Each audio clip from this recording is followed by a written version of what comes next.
Hi, thanks for joining us today.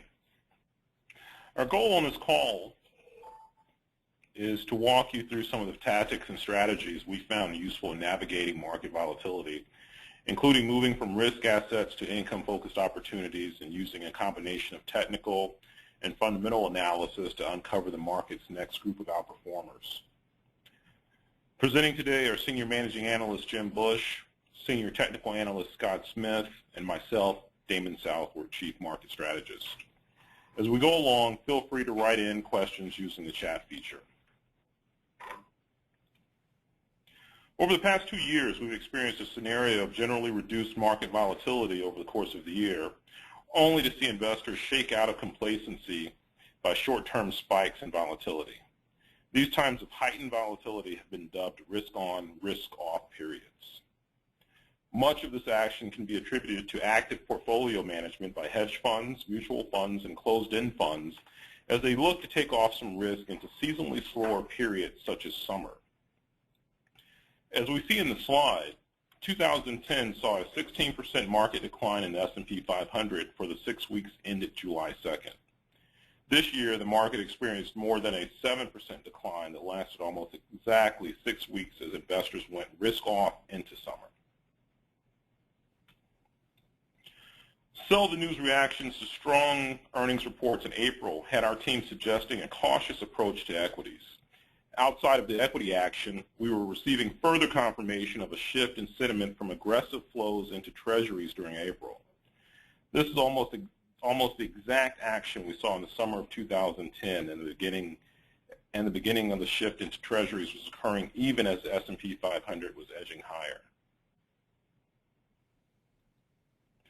While the average investor may consider bonds and income-focused investments relatively dull, this is where we'll often see active managers move to when looking to sit out times of market volatility or periods of uncertainty. More and more, our customers are interested in adopting similar strategies. Instead of just moving to cash during periods of uncertainty, we think an income-focused approach can help maximize returns for the active investor or trader.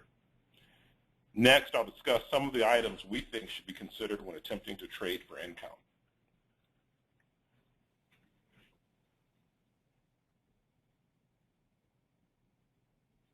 First, for the benefit of actually collecting income during the risk-off period, we would focus on ETFs that make monthly distributions. As we've seen in the last 2 summer sell-offs, the decline has lasted just 6 weeks.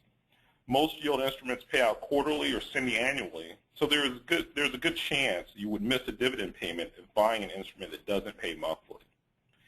Second, we would focus on liquidity. Ideally, the ETF would trade at least 500,000 shares per day. The goal here is to avoid illiquid instruments that could experience sharp declines as sellers come into an illiquid market and buyers are not there to stabilize. The third requirement is that the instrument actually be perceived as a safety asset in that particular market. For example, non-agency mortgage-related instruments were not the place to be during the most recent pullback, as concerns about further weakening in housing weighed on RMBS prices. In the current environment of strong corporate profits, highly rated corporate bonds served as a safe haven during the latest market pullback. With the yield in the mid-4% range, good liquidity of 860,000 shares traded per day, and a monthly dividend payment, the iShares investment-grade corporate bond fund saw excellent stability during the equity market pullback.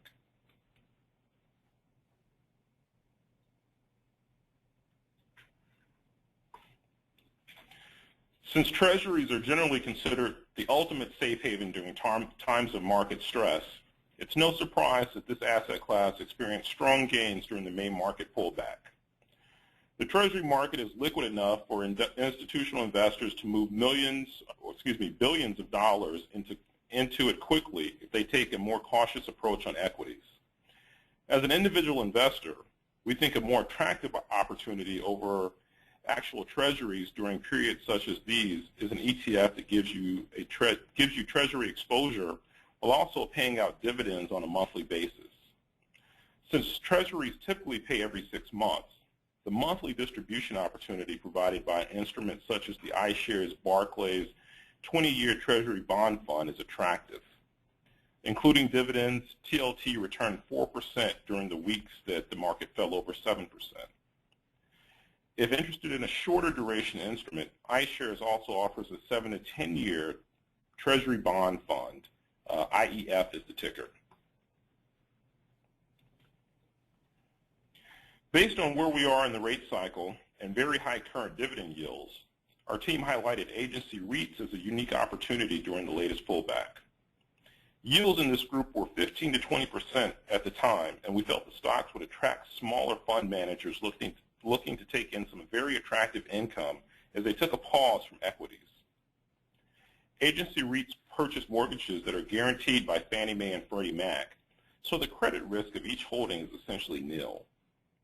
A name in particular that we highlighted was Cypress Sharp Ridge Investments. During the 6-week period through June 15th, it returned 6.7%. We also viewed this as a position that could be held beyond the summer risk-off period. Factoring in its dividend payment of 60 cents per quarter, CYS has returned as much as 12% since April 29th.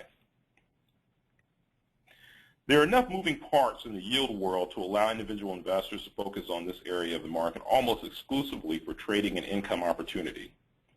Brokers are constantly asking us for yield ideas for their clients, and traders are increasingly understanding the benefit of a diversified income stream. Today, we've talked about income as a seasonal trading tactic. However, we really think this part of the market should be on your radar year-round, as ETFs, closed-end funds, preferred stocks, MLPs, and REITs provide a vehicle to trade for capital appreciation, income, arbitrage, and speculation. If you have questions related to our income trading strategies, feel free to ask using the chat feature. We will get to questions at the end of the call. I'll now turn the call over to Jim Bush for a discussion of some of our growth strategies.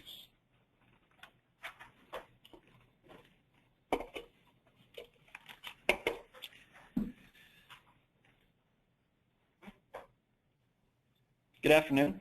My name is Jim Bush, and I'm the manager for a number of our premium products, but my particular focus has always been on growth stock ideas.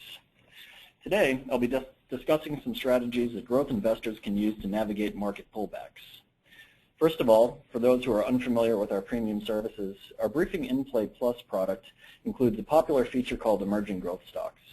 This is a proprietary system that we developed, which is designed to consistently uncover fast-growing and often under-the-radar growth stocks. The core of Emerging Growth is our quantitative ranking system, which screens the universe of all U.S. equities and creates lists of the top 25 growth stocks in the market today. This ranking system heavily weights superior 6-month relative strength, strong quarterly sales and earnings growth, and a company's ability to beat expectations, among other factors. Each week we publish separate top 25 rankings for both small caps and mid caps. Aside from the proprietary ranking system, what makes our Emerging Growth Stocks feature unique is that we have a team of fundamental analysts that research each new name and provide ongoing spot analysis on the key names as long as they stay on our list. Further, our technical analysts monitor the stocks in emerging growth and point out promising chart patterns that help you time your entries in these often volatile names. As I mentioned earlier, Emerging Growth Stocks is designed to be an idea generation system. So how successful has it been in generating profitable ideas? Since its debut in January of 2009, Emerging Growth has identified dozens of growth stocks that have returned triple-digit gains. The ones on the table here are just the top 10 gainers produced by our system for each year. We actually had many more triple-digit winners than the ones displayed here. As an aside, I'd like to point out 3 companies in the 2009 column: ArcSight, Green Mountain Coffee, and Pegasystems, as these were added to our rankings several weeks before the market bottomed in March of 2009. In a few slides, I'll cover the significance of that. So this is how we discover and track growth stocks using the Emerging Growth system. While it can be easy to make money in these types of stocks while the market is trending higher, what is our strategy for handling market corrections? In simple terms, as soon as it becomes apparent that we are in for more than just a brief spell of profit-taking, the Emerging Growth team relies on the following strategy, which can be summed up as protect, monitor, and act. Let's discuss each one in turn. As soon as it becomes apparent to us that we're beginning a moderate to severe correction, the first thing we do is protect our accounts. To take a step back for a moment, one of the biggest clues that the market may be in for a sustained period of profit taking is that the leading growth stocks begin to roll over on heavy volume. More often than not, this coincides with earnings season, but the process often begins ahead of it. We saw a perfect example of this during the Q1 earnings season in April and May of this year. When you start to see the leaders roll over, and particularly when they gap down on disappointing earnings reports and don't see any buyers step up to support them, that's a pretty strong signal that means the broad market is coming under distribution. So how do we protect ourselves? We always have stops in our positions, and this will be the time that we review our exit strategies, and more often than not, move our stops up or just exit some positions entirely. How tight or loose your stops are depends on how good your entry price was. If you have a big cushion, you have the luxury of placing a wide stop. If your entry is close to the current price, then you're probably better off setting a tighter stop. Other factors that influence where you place your stops are your risk tolerance and your time horizon. For me, the key thing is always just to have stops in place so that you can define ahead of time your maximum risk. This slide represents what I think is really the most important part of the strategy. Once you've taken steps to protect your account, the next step is to start building and monitoring a watch list of growth stocks that are showing unusual relative strength in the midst of the broad market sell-off. The idea is that there will always be a small number of stocks that institutions simply refuse to sell during an extended market pullback. These institutions hold on to and even add to these positions during this time period because they believe that these are the names that have the most upside once the selling has run its course and the market uptrend resumes. Now, you'll never be able to know what these institutions are thinking about particular stocks, but at the end of the day, you really don't need to. The charts will tell you which names are likely to lead the market higher once the selling ends, and it will also tell you which former leaders are likely to underperform and which you want to avoid. So let's take a look at an example of what I'm talking about. This is a textbook example of what you want to look for during a market correction. This chart covers the market sell-off that we saw last summer, which began in April of 2010, resulted in the flash crash in early May, and which continued right up until late July, early August, depending on which market you're looking at. Now, this blue line chart here is the NASDAQ composite during this time period. As you can see, the red lines show a significant decline in that index. This is the flash crash right here. The candlestick chart right here is Isilon Systems. The ticker was ISLN. You can't pull it up now because EMC acquired them late last year. So, but this illustrates exactly what you're looking for. As the NASDAQ sold off and continued to sell off for several months, look at this range trade in Isilon. This stock was bulletproof during this time period. Traded between 12 and 1450. I think it tagged each boundary of that trading range 4 or 5 times during that period.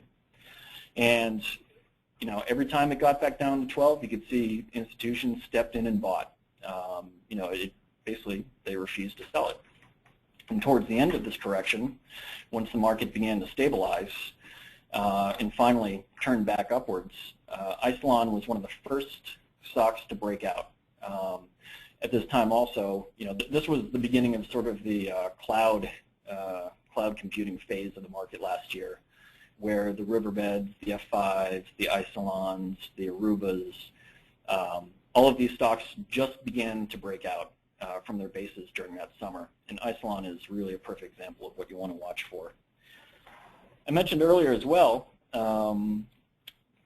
in that performance table that ArcSight, Green Mountain, and Pegasystems were added to our emerging growth system in February of 2009, a few weeks before the market bottomed on March 6th, I believe. The reason why I'm bringing them up in this context is because they exhibited essentially the same behavior as Isilon did last summer. As the market was trying to find a bottom in January, February, March of 2009, Green Mountain and ArcSight and Pegasystems were basically moving sideways near their highs. And consequently, when the market did bottom in March 2009, these were some of the very first stocks to break out to new highs. So this is what we're looking for during phases like this. And this brings us to the third and final phase of our strategy. After at least 4 to 6 weeks, when the selling intensity starts to subside and the market appears to be stabilizing, all the headlines may still be negative at this point. A lot of the news is bad. But this is about the time when we're starting to look for breakouts among our watch list of relative strength leaders. Every new upturn in the market is signaled by a burst of new breakouts. And the stocks that are the first to hit new highs are most often the very same names that have been appearing on a relative strength watch list. So this is when you act. You can either buy the breakouts, but at the same time being on guard for false breakouts, or you can scale into the leading stocks as they coil near their highs. Typically, these are trading in a very, very tight range up near the upper ends of their trading ranges. If the stock has a well-defined trading range, and the Isilon example we just showed you would be the epitome of a clean trading range, you have a lot of conviction in the fundamental story, then you can begin buying the stock on pullbacks to the lower end of the range. Of course, you'll need to make sure that you protect yourself if the stock in question breaks below that trading range, but that'll often give you a very good cost basis, if the name eventually breaks out. Another strategy for buying on weakness that I sometimes use is to buy your favorite names on a successful test of their 50-day or 100-day moving averages. While these levels often provide strong support for growth stocks, during the initial stages of an aggressive market correction, you'll see a lot of leaders slice right through these major support levels. So you don't want to do this in the early stages of a pullback. For me, the key variable here is how far the stock has fallen before it tests its moving average. I usually pass on buying a stock, even if I like the story, if it's been riding its 50-day higher during the prior market advance, and especially if the 50-day has started to flatten out. In this scenario, it usually won't take much to push these stocks below the 50-day. And since so many people place their stops just below the 50-day, a break below will often lead to a stop flush, which in turn will then generate further selling. If I see this, and I like the company, I'll watch the 100-day for potential support, since by the time it reaches the 100-day, a lot of the weak hands have already been shaken out. So that concludes the emerging growth stocks portion of the slides. If you have any questions regarding that product, feel free to submit them in the chat, and we'll try to answer them at the end. Now I'm going to talk briefly about our IPO service, which is called The Next Big Thing. This feature provides fundamental analysis of upcoming IPOs, our thoughts on how the deals price, and further commentary on recent IPOs that are showing leadership. In terms of how you navigate a market pullback with new issues, the same three-step strategy that I outlined for emerging growth can be used for recent IPOs as well. Essentially, you're looking for new issues that refuse to sell off during a correction, and then you want to make sure you're ready to buy them when they're about to break out once the selling has run its course. Here's a recent example of what I'm talking about, which occurred really just a few weeks ago. Most of you are probably already familiar with soda. A few weeks before the IPO, we wrote this one up on The Next Big Thing, and I remember we were quite positive on it. At the time, we referred to it as a fast-growing company that had the same business model as Green Mountain Coffee, the razor and razor blades model that's been working so well for them. Also at the time, leading up to the IPO date, no one was really talking about this deal. There really was no buzz about it at the time. So we told subscribers that soda looked to us like a real sleeper that could see some nice gains once it began trading. Unfortunately, the day the company went public, Kramer had a big segment on it during the show, and that pretty much blew up the whole idea that this was going to be a sleeper stock. But anyway, this chart is put together the same way the Isilon one was. If you'll notice, the blue line is the NASDAQ composite, and it shows this summer's correction. You'll see that soda broke out actually at the very beginning, the beginning stages of this correction, but it held on to that advance. It did pull back with the broad market in mid-June, but it held that breakout to new highs here, it didn't fall right back into its prior range. And that was a very bullish development right there. Once the market stabilized and some of the leading stocks started to break out, soda was one of the very first to do so as well.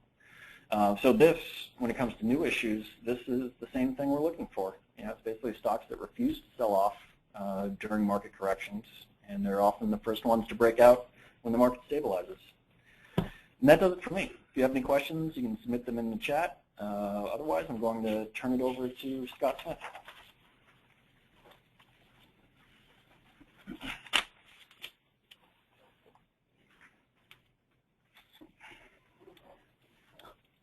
Hello, everyone. My name is Scott Smith, and I am a Senior Technical Analyst here at Briefing.com. The last part of this webinar, my goal is to expand a little bit more on Jim's presentation, but more so from a stricter technical perspective. Personally, I have always considered myself to be a swing trader, which means I try my hardest to avoid picking tops and bottoms, but I will quickly jump on board as soon as I see a significant change in trend or a shift in momentum. One of the ways that I identify the best times to be in and out of the market is by examining charts on a weekly time frame.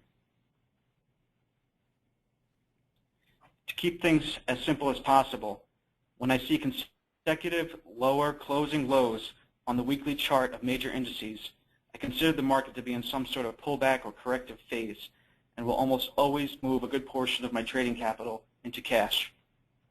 At the very least, I want to refrain from initiating any new purchases during this time. While preserving my capital, I'm waiting on the sidelines and observing the day-to-day price action. Basically, I'm looking for signs of buyers re-entering the market with some sort of conviction. This usually happens when one of the standard technical indicators, like RSI or stochastics, start to rally out from their oversold conditions. Another signal that I like to use goes back to looking at the weekly charts themselves and identifying higher closing highs. Of course, it helps too if a rally is also accompanied by an increase in volume. So once I've identified the best times to be in and out of the market, the next question is, what do I want to be buying? Here at Briefing, we have a strong focus on what's known as relative strength or outperformance, which has proven itself again and again to be an excellent strategy for uncovering profitable opportunities. The basic theory behind relative strength is that the market leaders will continue to attract a positive money flow. Stated otherwise, it's the lack of selling pressure during a broad market correction that has a tendency to attract the eyes of investors and traders, telling them that something good still must be going on there and is worth a closer look.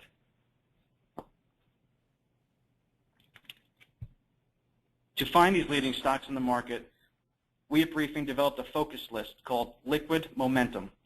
It contains 50 of the strongest outperforming stocks, additionally filtered for high average daily volume and high volatility. The list has become essential for momentum-based traders and investors who want to be involved in the market's current leaders. And we're going to look at a few examples. The first one is the daily chart of Caterpillar over the last 2 years. The middle portion of the chart displays the price action itself. The bottom half of the chart is the S&P 500, and the top portion is the relative strength line. Starting with the correction of 2010 during the summer, Caterpillar had jumped up the ranks of our liquid momentum focus list based upon its proving relative strength line throughout that correction. When the market itself began to rally in early September, Caterpillar was one of the first stocks to recover back above its 50-day moving average, which is this blue line, and you can see that it continued to trend higher over the next 8 months. There were at least 2 other times when the market corrected in November of 2010 and March of 2011, where Caterpillar's relative strength line continued to improve. And once the market started to rally again, we were pretty much identifying Caterpillar as a breakout candidate. The next example is Amazon.com. And I recall back during the summer correction of 2010, that this was displaying amazing relative strength as it continued to consolidate sideways all throughout August above its 50-day moving average. Amazon quickly moved up our liquid momentum focus list during that time, and once the market started to rally in early September, it broke out of that base, and as you can see, it continued to trend higher for some significant gains. This next slide shows Green Mountain Coffee Roasters and just how well it managed to hold up during that summer correction of 2010. Starting in mid-June, the stock's relative strength line started to improve, and price action itself began to rally and back above the 50-day moving average. On a few pullbacks, it actually held the 50-day moving average, which is always an encouraging sign among these market leaders. Once the market started to rally up in early July, Green Mountain Coffee actually broke its downtrend line and continued to trend higher. During the late August correction, it pulled back a little bit, but once the market again started rallying in early September, there was another opportunity there to buy the breakout above the downtrend line.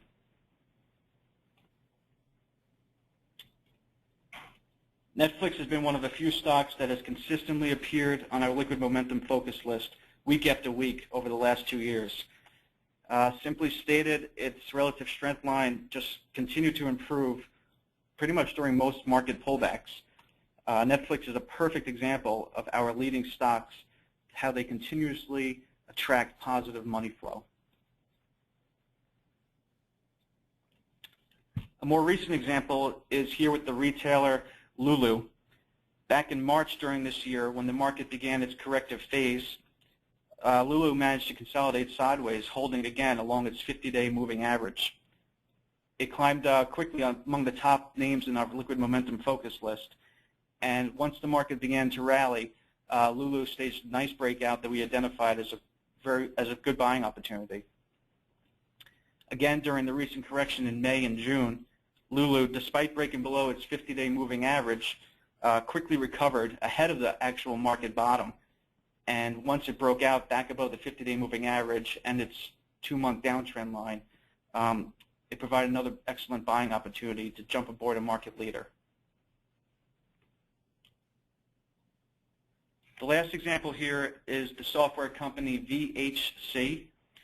The stock joined our focus list based upon its last March parabolic run-up, in which it almost doubled in price. It managed to maintain its relative strength throughout the May-June correction, which again, it moved itself up the ranks of our liquid momentum focus list. And once the market began to show signs of rallying and price broke above a downtrend line, we identified this as a potential trading opportunity. The market continued to correct during June, and you could see how well VHC's relative strength line actually improved and maintained its strength the whole way through. And once the market started rallying at the end of June, we identified that late June breakout over the $28, $29 area as another profitable opportunity for traders to jump aboard. That pretty much sums up my portion of how I like to identify the best opportunities during market pullbacks. I think we're going to open this webinar up to some questions. So I'll switch back over to Damon. So if you'd like to answer a question, please type it into the chat box here, and we'll be happy to answer it.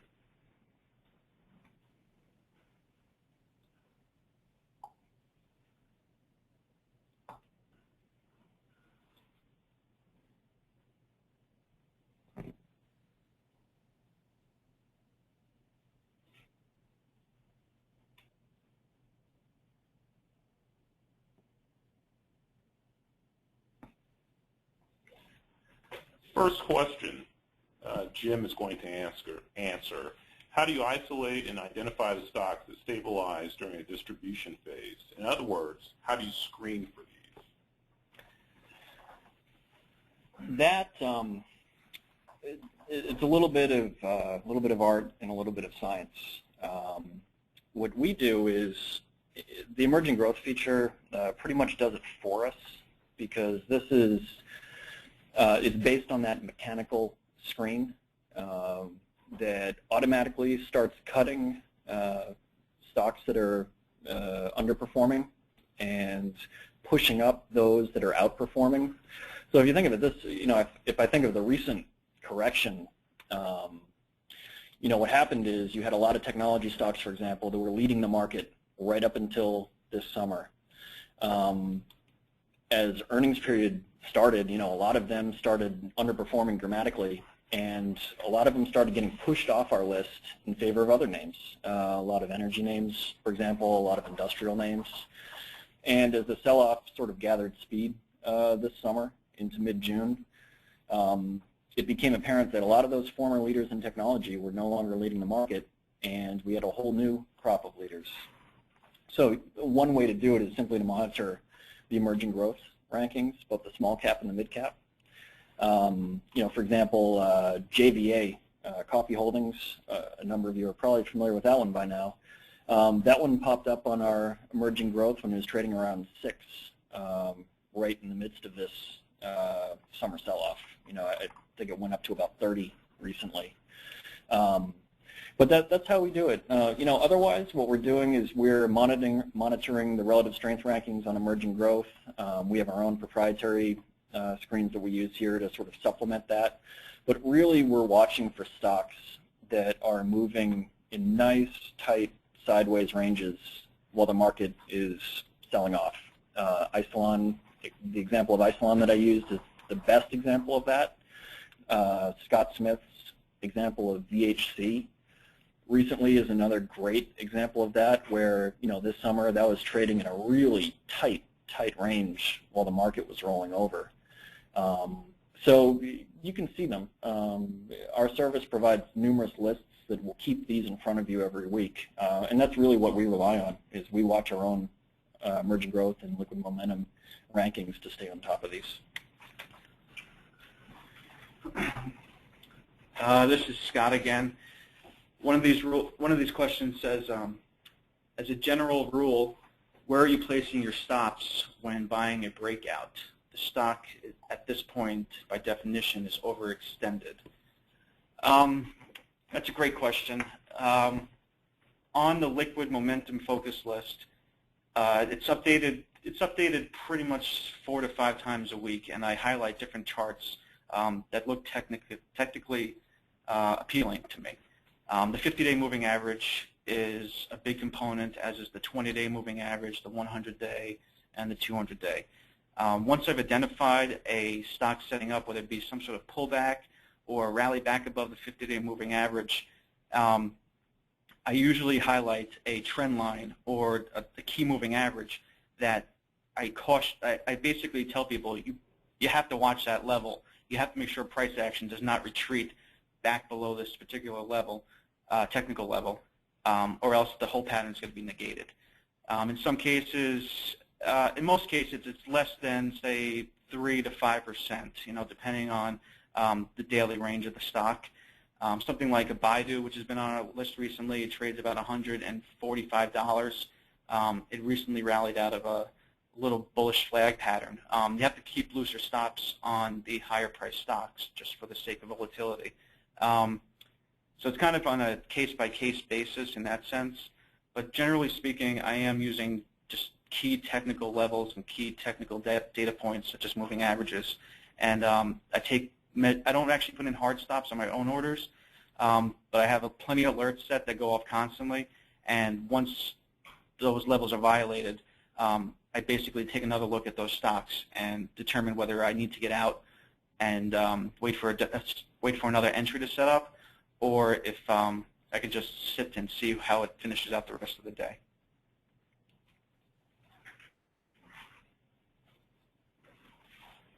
All right, again, if you have any questions, feel free to ask them through the chat feature. The last question here, and we'll be happy to take more if there are more, is the focus list a paid subscription? It is, and if you have questions about subscriptions, please contact us at service@briefing.com. And we'll wait a couple more minutes to see if there are any additional questions, and if not, we'll sign off.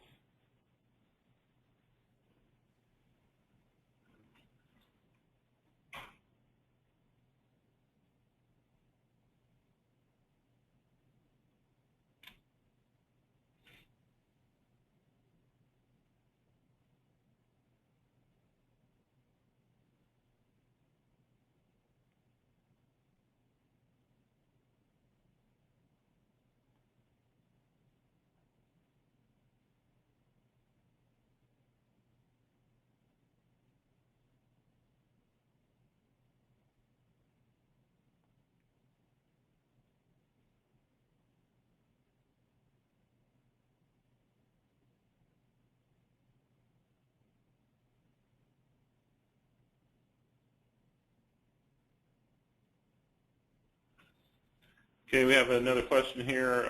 How often do you update the emerging small cap focus list? Which Jim will take. Yes, this is Jim. We update all of our lists once a week. So the emerging growth mid-cap list is updated every Monday. The small cap rankings are updated every Wednesday. Liquid momentum is updated officially Monday morning, but I know sometimes Scott publishes it Friday afternoon to give people a chance to look at it over the weekend. But it's every week.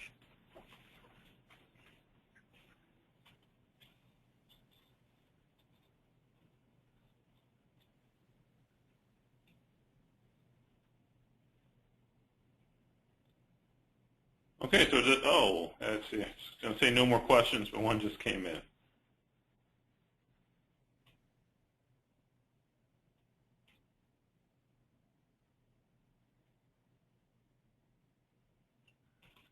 Do you think both the summer sell-off, this summer sell-off, and last summer sell-off was more of an internal and undisturbed event, or were there external factors influencing money flows, i.e. Europeans taking August off or funds balancing their books?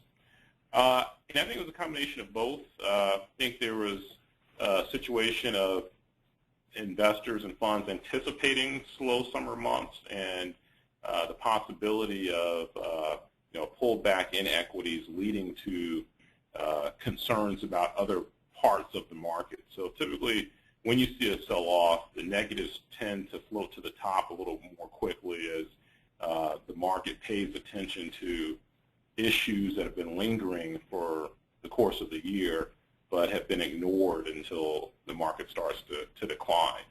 But one of the things in particular, I think, is that you saw economic data start to turn a little bit south, but also I think one of the biggest factors this year was that people remembered the summer sell-off last year.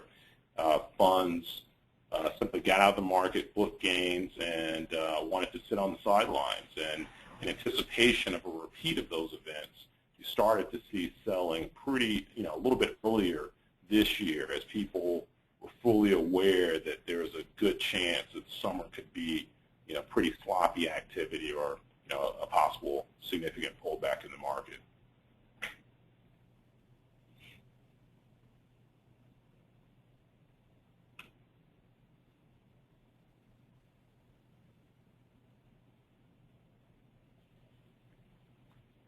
Okay, so the last question I see here, it's more kind of a product-specific question from Terry, which I'll get back to you, Terry, on that, just because it's it's kind of more detailed than probably is warranted in this particular setting. So again, thank you all for participating, and if you have any additional questions, feel free to send them to strategy@briefing.com. Again, that's strategy@briefing.com. Thank you very much.